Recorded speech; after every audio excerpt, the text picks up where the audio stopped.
서머나는 현재 터키의 이즈밀 지역으로서 지난주에 살펴봤던 에베소로부터 북쪽으로 약 54km 정도 떨어진 항구 도시입니다. 당시 인구는 약 10만 명 정도로 추정되는데요. 본래 이곳은 고대 헬라 도시 중 하나였는데 해안에서 내륙으로 3에서 4km 정도 들어간 곳에 처음에는 건설이 되었어요. 여러분, 해양 도시가 아니었습니다. 바닷가가 본래는 없었어. 내륙 이 해안가에서 3, 4km 떨어진 곳에 처음에는 이렇게 건설되었어요. 하지만 이 고대 서머나는 BC 600년경에 파괴되었죠. 그리고 그 이후에 새롭게 건설되었는데 그 이전보다는 해안 가까이에 건설이 되었습니다. 그래서 지금 우리가 알고 있는 그 이즈밀, 그곳이 바로 서머나 지역이 된 거예요. 실제 서머나는 헬라 문화를 건설한 알렉산더 대제에 의해서 계획된 도시였지만 알렉산더가 완성하지 못하고 그 이후에 후계자들이 이곳을 건설했다고 합니다. 그리고 특별히 서머나가 유명한 것은 바로 로마와 친밀한 관계를 맺었던 도시였다는데 우리가 주목을 해야만 해요. 친로마 정권. 한마디로 이 서머나는요, 이 터키 지역 내에서도 소아시아 지역 내에서도 친로마 여러분 지향의 그러한 도시였다라는 거예요. 친로마. 여러분, 로마와 긴밀한 관계를 유지하면서 장기간 황제 숭배 중심 역할을 감당했고 주변 지역 전체의 황제 숭배를 위한 신전을 총괄하는 기능을 가졌던 도시로 유명한 곳이 바로 어디였다? 이 서머나였습니다. 실제 서머나는 BC 195년에 로마의 여신을 위해 신전을 건축하는 최초의 도시가 되었고요. 그뿐 아니라 BC 23년에는 로마에 대한 오랜 충성으로 말미암아 아시아의 다른 10개의 경쟁 도시를 제치고 티베리우스 황제의 신전을 건축하도록 선택을 받기도 했다는 거예요. 마치 요즘에 월드컵을 우리가 개최를 하려고 하면요, 경쟁 도시들이 있죠? 각 국마다 있잖아요, 여러분들. 월드컵 여러분 신청을 하면요, 그 피파에서 여러분 신청을 받잖아. 그럼 여러분들 이곳저곳 도시마다 여러분 경쟁이 있죠. 마찬가지로 여러분 당시 티베리우스 황제 신전을 건축할 때 여러분 누가 뽑혔느냐? 11개 도시가 지원을 했어요. 한두 개 도시가 아니에요.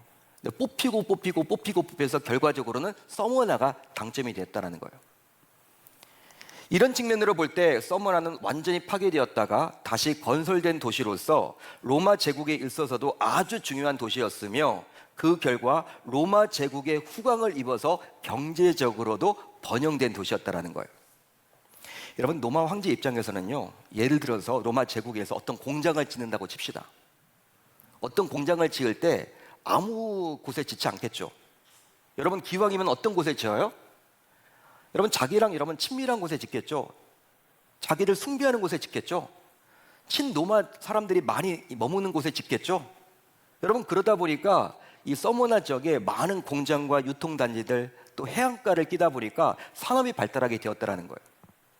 즉 그 시대부터 로마의 지원을 받아서 과학이 발달했고 의학이 발달했고 그래서 중심지가 되었고 좋은 포도주가 많이 생산되었고 산업이 발달했기 때문에 다른 도시들에 비해서 상당히 부유하였습니다. 그러니까 부자들이 많은 산인 곳이 바로 이 서머나라는 도시예요. 이런 배경을 가진 서머나에 주의 교회가 세워지게 된 것이죠. 그리고 우리 주님께서는 이제 그 교회에 편지를 보내셨는데요. 자, 이제 오늘 말씀 8절을 볼까요? 우리 한번 같이 읽어봅니다. 8절 시작. 서머나 교회 사자에게 편지하라. 처음이며 마지막이요 죽었다가 살아나신 이가 이르시되. 자, 우리 주님께서는 서머나 교회에 편지를 보내면서 자기 자신을 처음이요 마지막이요 죽었다가 살아나신 이라고 소개를 해주고 있습니다. 에베소 교회에게 편지를 보내서 자기 자신을 소개할 때랑 분명히 다르죠. 이렇게 자기 자신을 소개함으로 서머나 교회에 대한 우리 주님의 마음을 조금이나마 알 수가 있는데요. 실제로 앞에서도 잠시 살펴봤지만 서머나란 도시가 어떤 도시였다고 제가 말씀드렸어요? 파괴되었다가 다시 재건된 도시, 죽었다가 살아난 도시. 따라서 주님께서 스스로 죽었다가 살아나신 이라고 소개를 했기 때문에 그 도시에 살던 그리스도인들은 주님을 더 친근하게 여기셨겠죠. 여러분, 이런 편지를 썼는데 주님이 자기를 소개하면서 죽었다가 살아나시니, 그 도시에 사는 사람들은요, 도시가 어떤 운명을 맞이했는지를 다 알거든요. 파괴했다가 다시 살아났는데, 와, 우리 주님도 같은 분이시구나. 확 와닿죠, 여러분. 마음을 확 열 거 아닙니까? 더욱이 주님께서는 죽었다가 살아나신 이라고 자신을 드러내므로 10절 이하에도 나오지만 서머나 교회에 장차 박해가 있게 될 텐데, 그때 주님의 부활을 기억하며 선교하는 이들이 생겨날 것을 사전에 예측했다라는 거예요. 예언했다라는 거예요. 따라서 서머나 교회 감독인 폴리카베의 순교도 우리 주님께서는 미리 60년 전에 내다보았음을 우리가 생각해 볼 수 있습니다. 이때 벌써 알았던 거예요. 60년 전에. 바로 주님께서는 처음이며 마지막이신 역사의 주관자가 되시기 때문입니다. 믿으시면 아멘. 동의가 되시면 아멘. 처음이며 마지막이신 역사의 주관자. 여러분, 처음이면 처음이고 마지막이면 마지막이지, 여러분, 역사가 처음 시작이 있으면 끝이 있죠? 여러분, 우리 기독교는요, 처음 있으면 끝이 있는 거예요. 여러분, 불교처럼 막 윤회하는 거 아닙니다, 여러분. 원이 아니죠, 여러분. 돌고 도는 게 아니죠. 처음이 시작이 있으면 끝이 있는 게 바로 이 성경의 내용 아닙니까? 창세기부터 요한계시록까지. 여러분, 그러기 때문에 역사의 주관자, 근데 우리 주님께서는 처음이시며 마지막이신이라고 분명히 말씀을 하고 있기 때문에 계속 계시는 분이에요. 지금도 우리 주님께서는 살아 통치하십니다. 역사하십니다. 여러분, 그것이 바로 역사의 주관자라 되시는 거예요. 여러분, 세상에서 가장 큰 절망인 사망권세 아닙니까? 여러분, 세상에서 가장 큰 절망이 바로 죽는 거예요. 죽는 거. 죽으면 끝이다. 여러분, 사람들이 스스로 생을 끊는 분들이 있죠. 너무나 힘들어서 이해는 되는데 너무나 안타깝죠? 어떻게 그렇게 그런 생각까지 가졌을까? 어떻게 스스로 생을 끊을까? 너무나 여러분 안타깝죠? 여러분, 죽음의 권세, 사망의 권세보다 더 사람을 절망스럽게 만드는 건 없어요. 아무리 여러분 돈이 있다 해도 이 죽음의 문제를 해결할 수 없거든요. 우리 주님은요, 어떠한 분이에요? 사망 권세를 이기고 부활하신 분이십니다. 따라서 그 주님을 믿는 우리 역시 삶에서 어떠한 고난과 핍박과 어려움과 위기를 만나더라도, 절망스러운 상황에 처하게 되더라도 우리 주님을 떠올리기만 한다면, 부활하신 우리 주님을 떠올리기만 한다면, 기억하기만 한다면, 우리 역시 부활의 DNA를 가졌기에 결코 인생을 포기할 수는 없는 거예요. 여러분, 세상 사람들은 힘들다고 좌절하고 절망하지만 우리들은 그렇지 않다라는 거예요. 여러분, 우리 주님은요, 역전의 명수입니다. 역전의 명수. 예? 여러분, 9회말 투아웃에 뒤집어지는 게 바로 야구가 아니라 우리 주님이 여러분 일하심이에요. 여러분, 그렇기 때문에 힘들고 어려워도 세상 사람은 다 좌절하더라도 죽었다가 여러분 살아나셨잖아요. 그분이 못할 것이 어디 있겠습니까? 사망 권세를 이기셨는데, 그러니까 아무리 힘들고 어려워도 좌절 가운데 놓여 있더라도 우리에게 희망을 주고 소망을 주는 메시지가 바로 무엇이냐? 부활 소망을 갖는 것입니다. 그러기에 신자인 우리는 부활 신앙만큼은 결탄코 잊어서는 아니 될 줄로 믿습니다. 믿습니다. 다른 것들은 다 있더라도 예수 그리스도께서 사망 권세를 이기고 3일 만에 부활하셨다. 할렐루야. 그거 붙들고 우리가 사랑하는 거예요. 그러기에 환난과 가난의 유혹 속에서도 믿음을 끝까지 지켰던 서머나 신자들을 우리 주님께서는 칭찬하셨던 것입니다. 여러분, 주님의 칭찬을 받는다는 것은요, 보통 일이 아니죠. 여러분, 그냥 믿음을 끝까지 지켰다, 이게 쉬운 일이 아니기 때문에 우리 주님이 그렇게 칭찬하고 있는 거예요. 그러면서 우리 주님께서는 실상은 내가 부요한 자니라 라고 말씀하셨습니다. 아들아 딸아, 실상은 너희들이 가난한 것이 아니라 너희들이 부요한 거야. 우리 주님의 말씀이에요. 자, 이 구절에서 사용된 부요하다라는 단어는 플로시오스라는 단어인데 헬라어입니다. 플로시오스. 어떤 뜻이냐? 물질적인 눈에 보이는 부요를 말하는 것이 아니라 종말론적 관점에서 영원히 이어질 풍요를 말하는 거예요. 이 땅에서의 부는요, 죽으면 여러분 끝이에요. 나랑은 여러분 어떻게 할 수가 없어. 뭐 내 자녀 때는 여러분 뭐 물러줄 수는 있겠지만, 여러분 나와는 여러분 상관없는 부가 돼버리는 거예요. 여러분, 이 세상에 부를 쌓아놓으면요, 재벌들을 보세요. 몇 대 가지 못합니다. 무너지는 경우들이 얼마나 많은지 몰라요. 한동안 여러분 10대 기업, 30대 기업이었던 데가 여러분 IMF 이후에 싹 달라졌잖아요. 금융위기가 오니까 싹 달라졌잖아요. 순번이 바뀌잖아요. 막 다른 기업들이 또 일어나잖아요. 그러니까 부침이 있다는 거예요. 그렇지만 오늘 이 말씀 부유하다, 우리 주님께서 부유하다고 말씀하셨던 이 부유화는 눈에 보이는 부가 아니라 어떤 겁니까? 종말론적인 관점에서 영원히 이어질 부, 영원히 이어질 부를 말하는 거예요.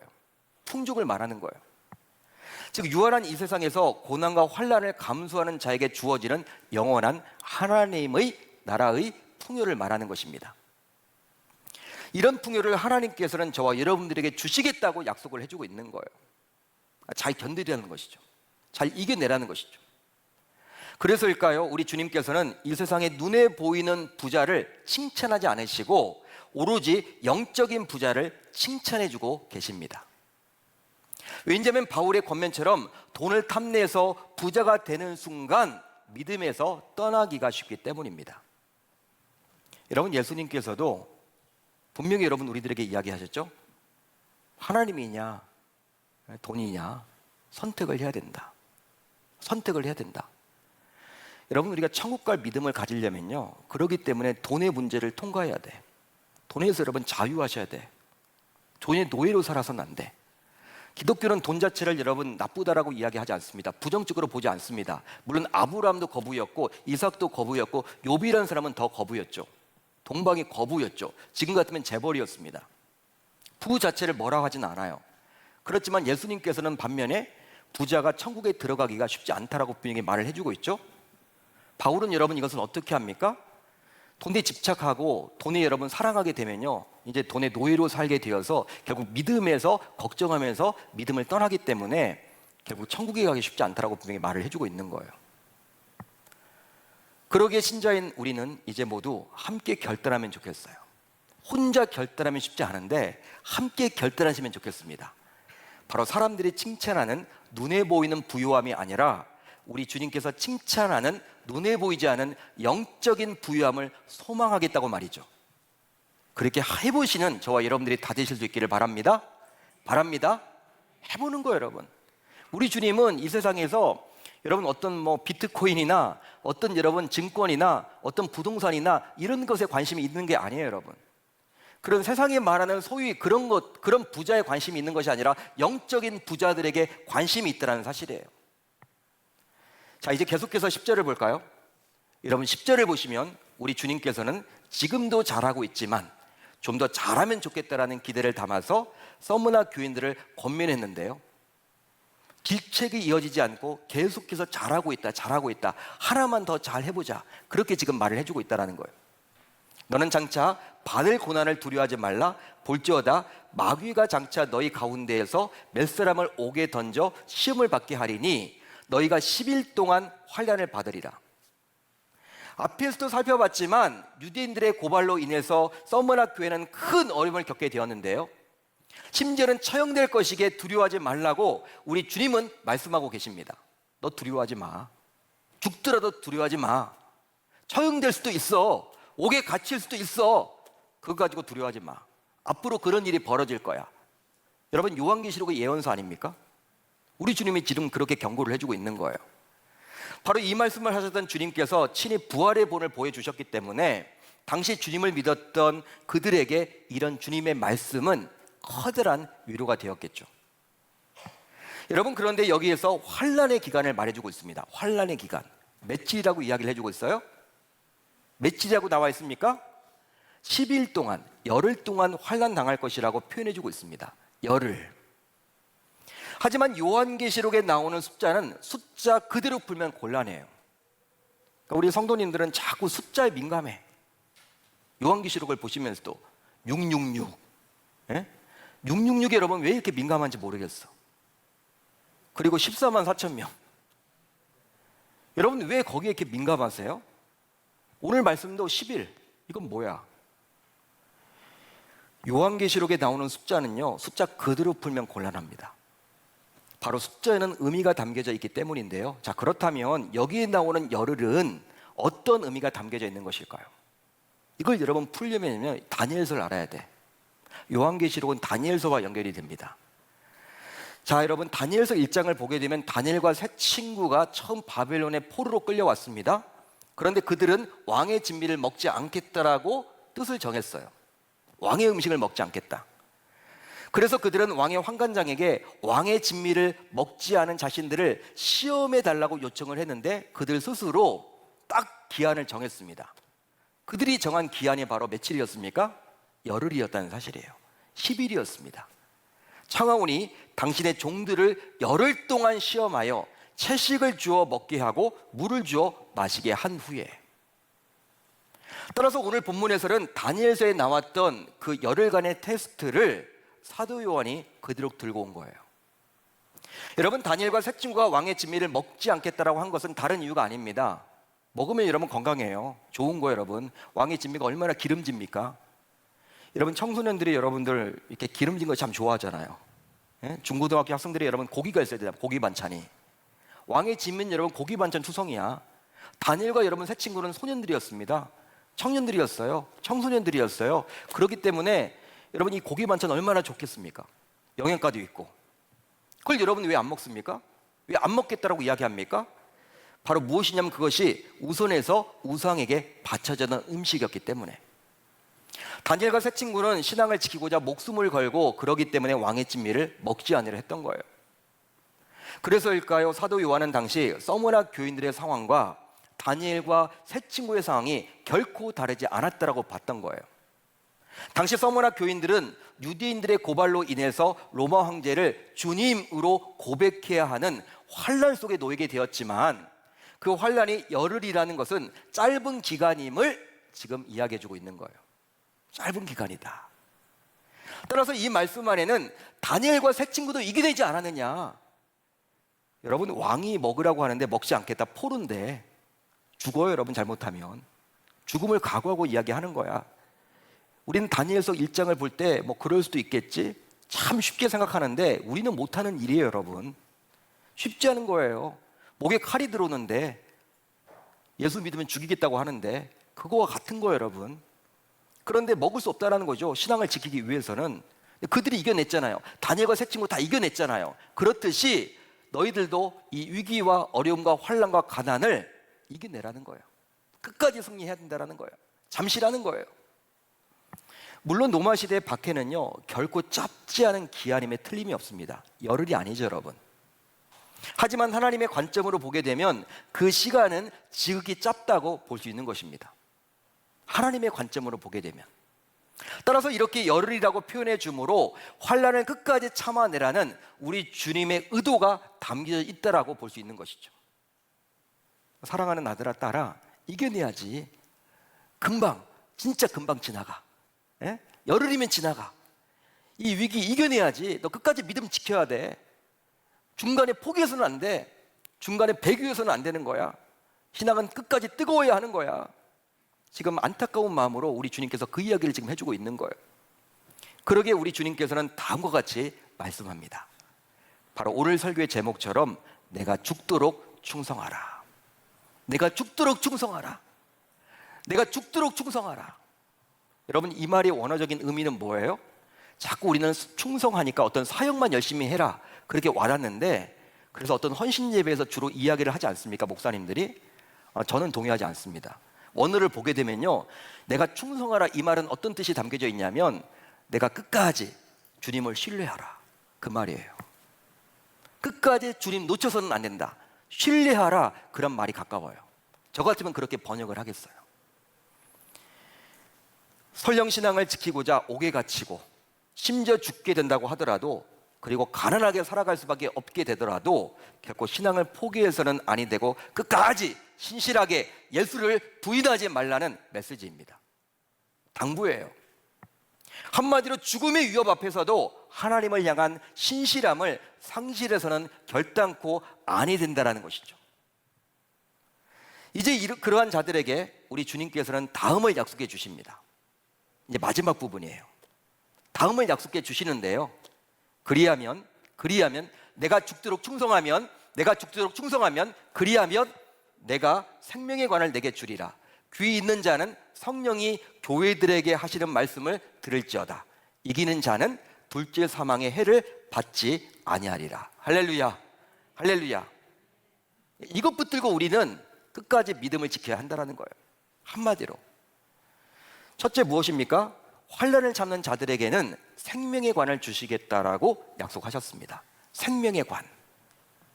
생명의 관은 곧 하나님의 생명을 말하는 것이죠. 영생을 말하는 것입니다. 즉 하나님의 생명을 우리가 받게 될 것이라는 것입니다. 하나님은 어떠한 분으로 소개하고 있습니까? 처음이요 마지막이요. 처음부터 마지막까지 계시는 분, 영원히 살아계시는 분이 바로 하나님 아니십니까? 그 하나님의 생명을 우리가 누리게 된다는 거예요. 동일하게 받게 된다는 것입니다. 실제로 이 땅에서의 관은 썩어지기 마련이죠. 하지만 환난을 잡고 믿음을 끝까지 지킨 신실한 성도에게는 하나님께서 친히 생명, 즉 영생의 상을 주신다라고 약속해주고 있다는 거예요. 따라서 신앙생활은 항상 지금이 중요합니다. 지금이 중요해요. 과거는 중요하지 않습니다.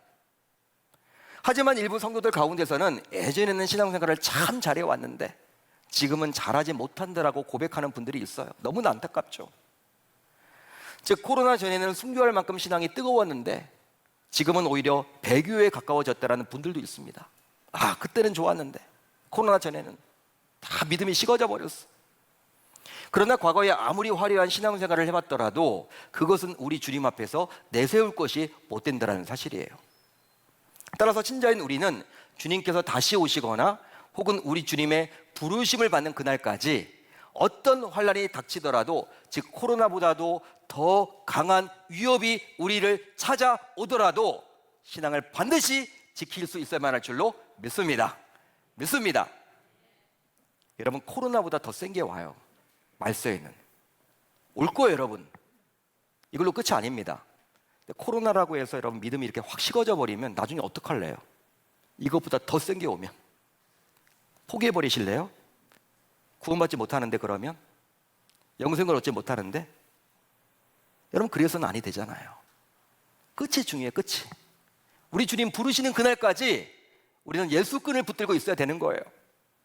여러분 그러기 때문에 여기 어르신들도 많이 계시지만 하나님 내가 치매에 걸려서 주님 부인한 일이 생기지 않도록 은혜 달라고 끝까지 기도하실 수 있어야 되는 거예요. 다음으로 환난을 참는 자들에게 둘째 사망의 해를 당하지 않도록 약속하셨습니다. 환난을 참는 자들에게 둘째 사망의 해를 당하지 않도록 약속하셨다라는 거예요. 첫째 사망은 육신의 사망입니다. 저와 여러분들 모두 육신의 사망을 경험할 거예요. 우리도 죽습니다. 그렇지만 마지막 종말의 심판을 받아서 영원히 지옥불에 떨어지는 것을 둘째 사망이라고 하는데 끝까지 신앙을 지킨 자들에게는 이 둘째 사망의 불못에 떨어지지 않는다라고 분명히 약속을 해주고 있죠. 따라서 끝까지 신앙을 지킨 신자라면 결코 두 번 죽지 않습니다. 한 번만 죽는 거예요. 저와 여러분들은. 하지만 안타깝게도 복음을 모르는 자들은, 예수님 믿지 않은 자들은 첫째 죽음과는 비교할 수 없을 정도의 고통스러운 둘째 죽음을 반드시 맛보게 된다는 거예요. 사도 요한이 분명히 말을 해주고 있습니다. 사망과 음부도 불못에 던져지니, 사망과 음부도 불못에 던져지니 이것은 둘째 사망 곧 지옥불이라, 불못이라. 누구든지 생명책에 기록되지 못한 자는 불못에 던져지더라. 무서운 이야기죠. 생명책. 따라서 복음을 먼저 접해서 그리스도를 믿는 신자인 저와 여러분들은 아직도 복음을 몰라서 생명책에 기록되지 못한 불신자들에게 담대히 다가가서 복음을 전해야 할 줄로 믿습니다. 시간이 없습니다. 여러분 기다리지 마세요. 마음 주셨으면 다가가셔야 됩니다. 지금이 기회일 수도 있어요. 이제 말씀을 정리하겠습니다. 우리 주님께서는 믿음을 지키고 어려움을 겪으며 환난을 이겨냈던 성도들에게 생명을 주십니다. 또 둘째 사망으로부터 보호해 주시고 안전을 책임져 주신다라고 우리에게 분명히 약속해 주고 있죠. 따라서 어떤 환난이 찾아와도 끝까지 신실하게 우리 주님을 향한 그 믿음만큼은 변해서는 아니 되겠습니다. 그렇게 함으로 우리 주님의 놀라운 약속을 받아 누리는 우리 모두 되실 수 있기를 우리 주님의 이름으로 축원합니다. 축원합니다. 예수를 여러분 붙잡는다면 끝까지 붙잡아야 하는 거예요. 여러분 신앙생활은요 장거리가 있습니다. 지금 뜨거웠다가 나중에 여러분 뜨겁지 않으면 안 돼요. 뜨거우려면 여러분 계속 뜨거우십시오. 그게 좋아요. 여러분 코로나 상황이 아직도 여러분 끝나지 않았지만 멈출 수 없는 것이 바로 우리의 신앙의 여정입니다. 이 신앙의 레이스, 오늘 본문의 말씀처럼 우리 주님은 다른 것 칭찬하지 않았습니다. 서머학교가 예배를 열심히 섬기고 봉사하고 직분을 가지고 헌금을 많이 내고 교회가 얼마나 크게 이렇게 사이즈가 크고 그런 거 칭찬하지 않고 환난과 그러한 가난이 오더라도 끝까지 믿음을 지켰느냐, 예수를 부인하지 않았느냐, 세상과 타협하지 않고 그리스도인답게 살아갔느냐, 목사는 목사답게 살았느냐, 장로는 장로답게 살았느냐, 권사는 권사답느냐, 안수집사는 안수집사답느냐, 집사는 집사답느냐, 성도는 성도답느냐, 우리 주님은 그것을 지금 보고 계신다는 거예요. 저와 여러분들 모두 오늘 말씀을 꼭 내 말을 붙들어서 끝까지 우리 주님의 부르심을 받는 그날까지 예수 놓치지 않을 수 있기를 우리 주님의 이름으로 축원합니다. 축원합니다.